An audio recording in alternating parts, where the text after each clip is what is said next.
नमस्कार। मैं बन्नारा मीना जनसेवक, आपका भाई, आपका बेटा। मैं पिछले 3-4 दिन पहले की गढ़ी सवाई राम केशव सेन मर्डर मामले की घटना को लेके बड़ा दुखी और क्षुब्ध हूँ। मेरा मन हुआ कि मैं आपसे रूबरू हूँ, इस कारण आज मैं आपसे रूबरू हो रहा हूँ। 3-4 दिन पहले गढ़ी सवाई राम कस्बे में केशव सेन सन ऑफ गोवर्धन सेन, एक व्यापारी के बेटे को अपहरण करके मर्डर कर दिया गया। उसके पश्चात मर्डरकर्ताओं के खिलाफ कार्रवाई नहीं होना, मर्डर करने वाले गिरफ्तार नहीं हो रहे। केशव सेन के पिता को, गोवर्धन को, पुलिस द्वारा रैनी थाने में बिठाए रखा। इस सब के बाद मैं गढ़ी सवाई राम पहुंचा, वहाँ पर बड़ी संख्या में व्यापारी मुख्य सड़क को जाम लगा कर खड़े हुए थे। हम सब ने पुलिस प्रशासन से बात करी कि सबसे पहले गोवर्धन सेन जो आपने पुलिस थाने रैनी में बिठा रखा है, उसे गढ़ी कस्बे में तुरंत लाया जाए। और केशव सेन की डेड बॉडी, जैसे पुलिस बता रही थी कि उन्हें डेड बॉडी मिल चुकी है, उसका मर्डर हो चुका है, हमने कहा उसकी डेड बॉडी को हमें दिखाया जाए और मर्डर करने वाले को फांसी की सज़ा दी जाए। इससे पूर्व हम यहाँ से जाम हटाने वाले नहीं हैं। कुछ बातों पर सहमति हुई और पूरे व्यापारियों ने और हमने मिलकर रात्रि को 12 बजे गढ़ी स्टैंड से जाम हटाया और सुबह 7 बजे दोबारा प्रशासन से वार्ता करी। पोस्टमार्टम करने से पूर्व हमने अपनी बात रखी कि केशव सेन के मर्डर होने में मुख्य भूमिका गढ़ी चौकी की रही है, जिन्होंने समय पर कार्रवाई नहीं करी। अगर वो समय पे उसके परिवार जब पुलिस चौकी में फरियाद लेके गया था और पुलिस वाले उनका सहयोग कर देते तो निश्चित रूप से हो सकता है मर्डर होने से बच जाता, लेकिन उन्होंने समय पे उनका सहयोग नहीं किया। इस कारण पुलिस चौकी के स्टाफ को बदलने की बात हुई। केशव सेन के परिवार को आर्थिक सहायता देने की 25 लाख रुपए देने की बात हुई।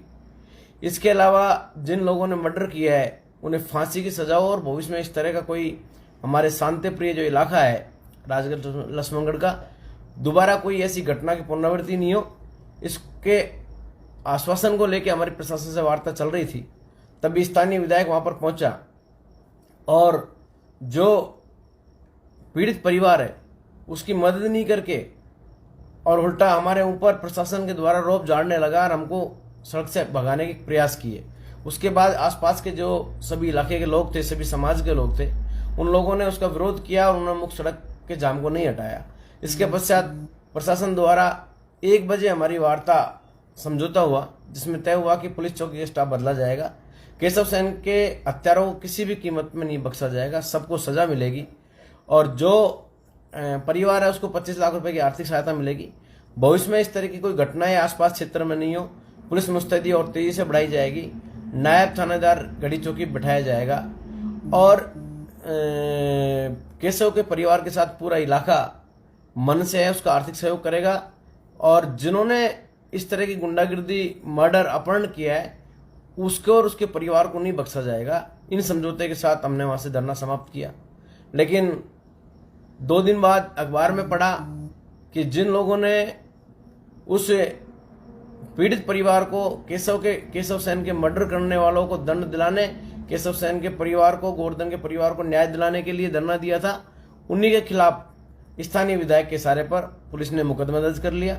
मुकदमे में भी इस तरह से दर्ज किया है कि जो घटना स्थल पर धरने पे जो लोग बैठे थे, सभी दलों के लोग, सभी समाज के लोग थे, सभी क्षेत्र के लोग थे, लेकिन उन्होंने सिर्फ भारतीय जनता पार्टी के लोगों के खिलाफ मुकदमा दर्ज किया और केशव सेन का जो परिवार है, जो पीड़ित परिवार है, उसको नहीं बख्शा, उसके भी कुछ लोगों का नाम मुकदमे में लिख दिया।